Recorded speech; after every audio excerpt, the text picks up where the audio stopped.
Brenda Quintana coming to you from the Beehive. Today I'm going to show you how to make this fancy full card using the Sweet Home stamp set and the Home Sweet Home Thinlits dies.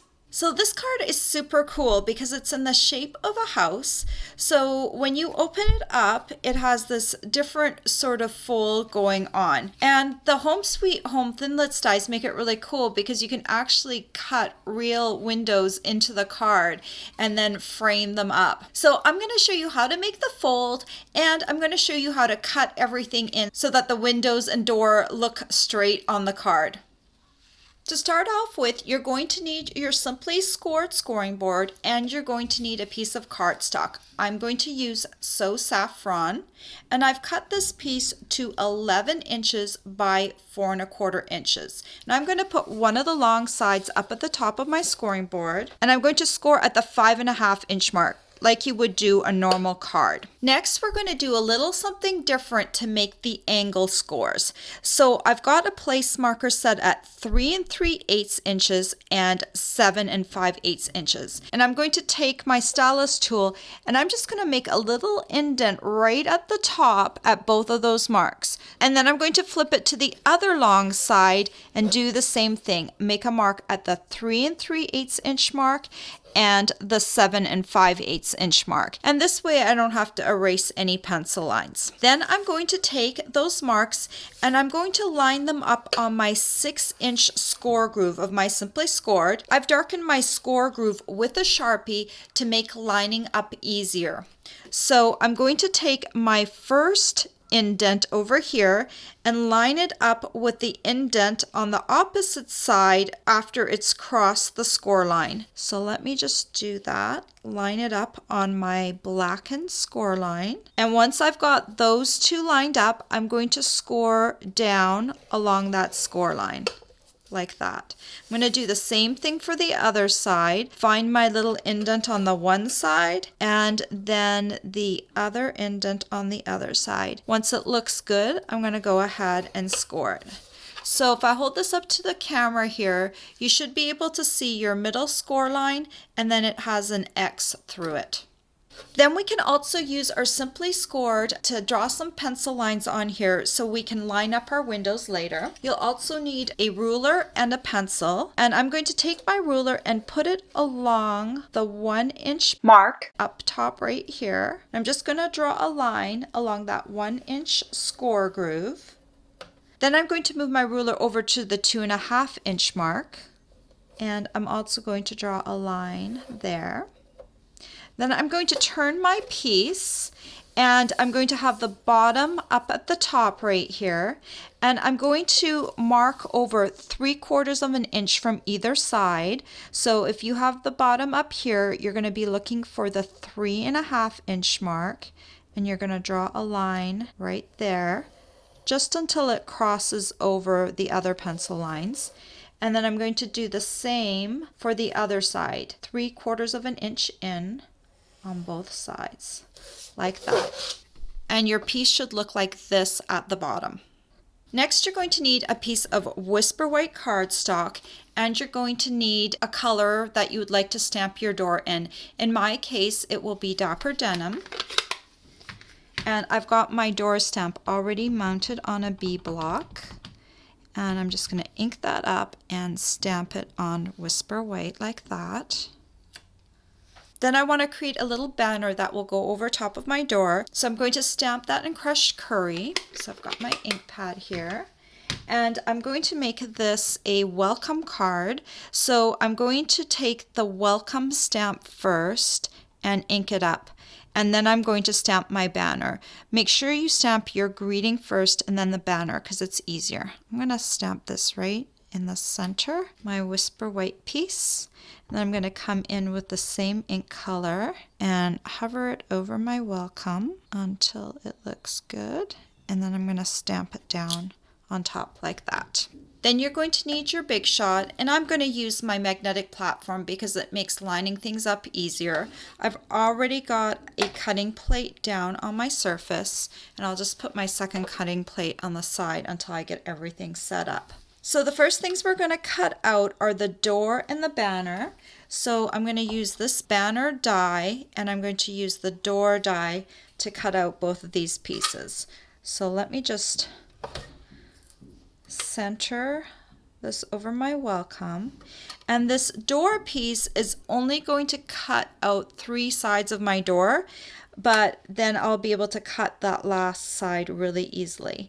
The nice thing about this door die is it actually does cut a door into your house with a hinge on it, but we're going to cover that with this door. So once you've got that centered on there, go ahead and run both of those pieces through.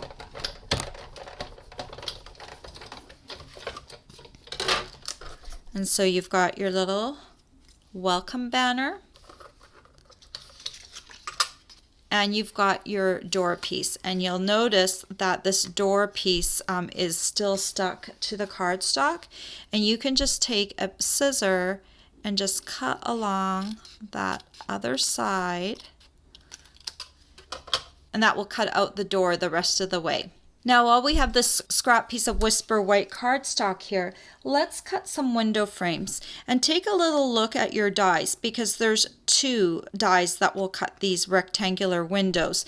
There's this one that just cuts the holes, and there's this slightly bigger one that cuts the frame and the holes. That's the one you're going to need to create the window frames. So you're going to go ahead and you're going to cut 4 of those.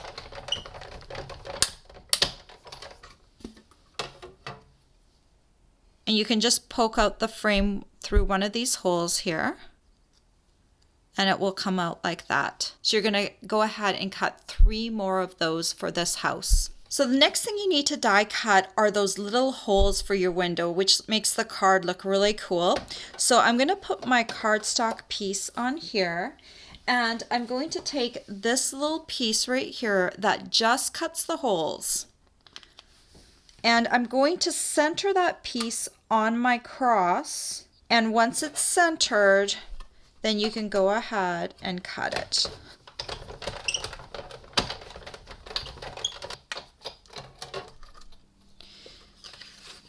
And you can see here's the first one. Now I'm going to fast forward this while I do the remaining 3.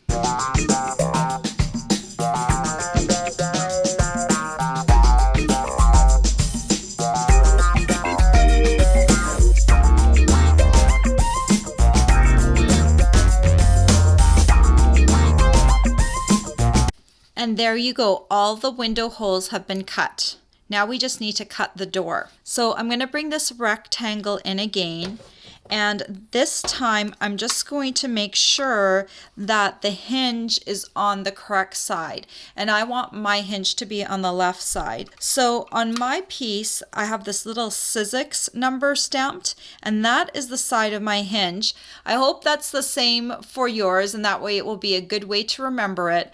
But the best way to tell for sure is to look on the back of your die. There will be one side that will just have a shallow metal lip, and that one is the one that is your score line. So you're going to want to make sure that's on the left side. And I am just going to line this up with the bottom of my house. I'm just going to make sure it's centered in between the 2 windows.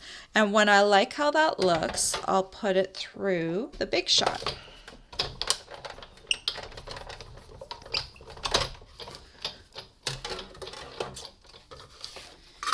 And you can see the door has been cut. Then the last thing we want to cut is the roof, and I'm going to use a piece of basic gray cardstock for that. And I've cut this piece to 4 1/4 inches by 2.5 inches. And I'm going to put my piece down here on my magnetic platform, and I'm going to use the scallop die right here. And I'm going to line up the bottom edge of my scallop with the bottom edge of my cardstock. And I'm also going to have it so that part of my die is coming right off of my piece. So you can see the last little piece of the scallop is hanging off my cardstock.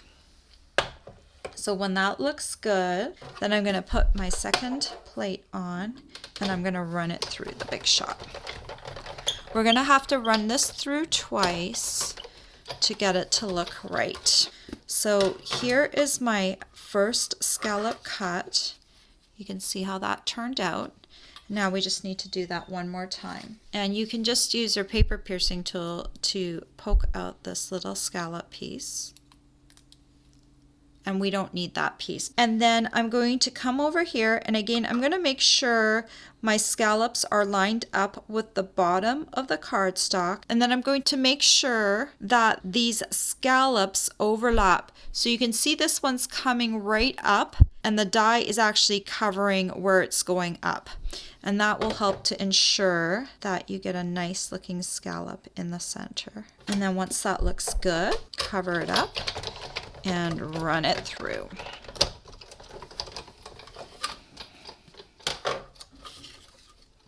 And there is the bottom of my roof. Okay, so now let's bring our card base back in, and the first thing that we need to do is we need to erase these pencil lines. Make sure you have a good white eraser that isn't going to leave any marks.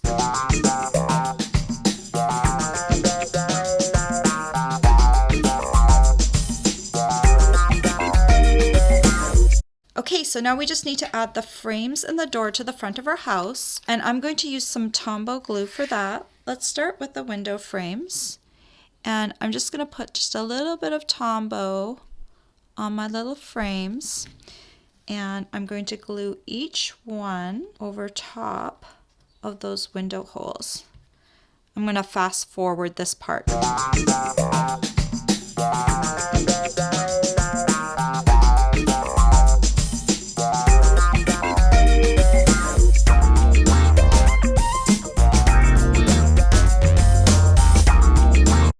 Okay, so I've got all 4 window frames on, and now I just need to glue on my door. And I'm just going to glue that right over top of the hole that I cut. That looks good. And now I just want to add my little welcome banner, and to do that I'm going to use some dimensionals, and it's easier to use 2 half dimensionals. So I've got some little half dimensionals on the side of my dimensional sheet, so I'm just going to cut into it and grab 2 of those halves off there. That way I use all of the little dimensional pieces on my sheet, and then I can just place those on the back of my banner and remove the backing. That way the banner sticks out just a wee little bit. And I can just center that right over top of my jar, like that. So now we have to fold the card, and to do that we're going to fold along this straight line first, and we're actually going to fold it the opposite direction you would think. So we're going to fold it backwards in a sense. You can use your bone folder to smooth down that fold. Okay, and then the diagonals we're going to fold in the normal way. So I'm going to fold these away from me. There's the first diagonal. And then I'm going to do the other one, and I'm also going to fold that one away from me. And let me smooth down that fold with my bone folder. And then your card should fold properly into place, and if you'd like you can take the back of the card and just smooth it down with the bone folder. So now we need to add the roof, and to do that I'm going to add this to the front of my card and flip it around. I'm going to check for a couple of things. I want to make sure the sides of my roof line up with the sides of my card, and the top of my cardstock is going to line up with the point of the roof. So once that looks good, place it down on a surface and use your pencil to trace those lines onto the back of the cardstock. Now if you want you can use a straight edge cutter to cut along these lines, but since I'm doing this on camera I will just go ahead and cut them with my paper snips. So just cut a nice straight line, and that will create your roof line.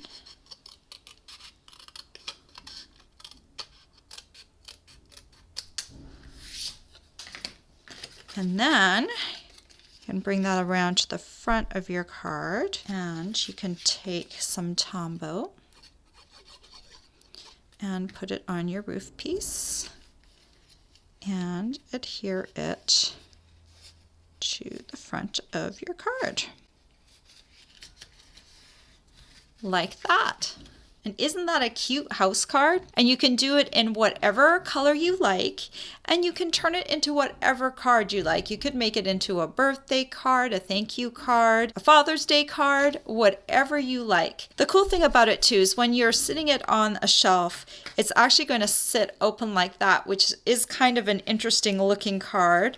And it will show light through on the inside. And if you want to cut a piece of cardstock to go inside to write on, I've cut a piece of cardstock to 4 inches by 3.5 inches, and I just adhered that to the inside. Aren't these cards just adorable? All the supplies you'll need to make these fancy fold cards are available for purchase on my blog.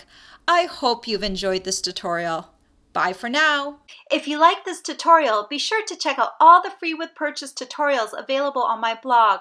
The Hershey's Teapot tutorial is just one of the exclusive tutorials that you can choose free with a minimum purchase in my Stampin' Up! Store. Hi, it's Brenda again. Before you go, don't forget to subscribe to my YouTube channel. You can also visit my blog for more information on my projects and to learn about my rewards program, or just watch another one of my videos. Thanks for watching.